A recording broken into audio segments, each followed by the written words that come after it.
Sa report mula kay Enyel, ayan. Eto nalakay ang Armed Forces of the Philippines, dumistansya sa ulat na may grupo ng pulis at militar ang nagpaplanong magtumba ng mga korap na kongresista.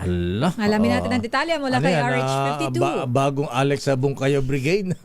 Alamin natin lakay kung ano yung yung context kasi parang oo nga Siguro frustrated na yung mga iba. Ayan. Wala naman nangyari sa justice system natin Ayan. Yun yung nakakalungkot. Parang mangyari diyan, parang mga vigilantes na yan, Sister L. Ayan. Parang nalalagay na tuloy sa kamay yung batas na Di sila magtanda o kami na lang. Ganun ba? Ayan. RH52, Edniel Parosa, Edniel. Lakay at Sister L, mararatiling kalmado ang Armed Forces of the Philippines.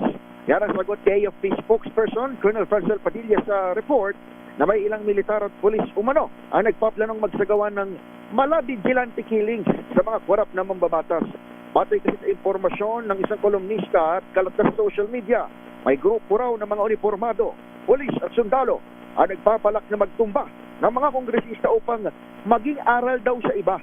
Anya, balik na naman kasi ang dating gawing pangungutong ng mga kongresista sa mga kontraktor ng Department of Public Works and Highways. Pero sa Camp Aguinaldo, karandigan ng AFP na kailangan pang i-validate ang naturang ulat na nagmula sa kolumnista ni Ginoong Montulpo. Muling iginiit ni Colonel Padilla na profesional at nakatuon lamang sa kanilang tungkulin ang kasong daluhan sa ngayon. Yan natin.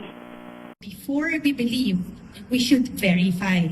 So ganun po sa Armed Forces of the Philippines, no, hindi po dapat sapat po sa atin yung sabi-sabi, facts first before conclusions. Kaya po sa ating mga kababayan, no, hinihikayat po natin ang publiko na maging responsable po tayo sa pagbabahagi ng mga impormasyon at umasa po tayo sa mga official at credible sources.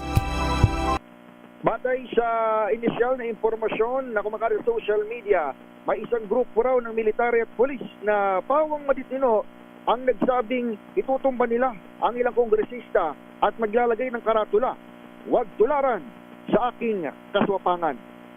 Samantala, lagi na panahon dito sa Metro Manila o sa Eastern Metro Manila ay nagkansila na ng pasok itong mga lungsod ng Marikina at Mandaluyong para sa kanilang mga mag-aaral. Announcement ng Marikina Public Information Office, suspendido na ang panghapong klase sa lahat ng antas ng pribadong paaralan ngayong araw ng August 5. Sa klaw ng suspensyon, ang face-to-face at online classes mamayang second shift o sa afternoon shift.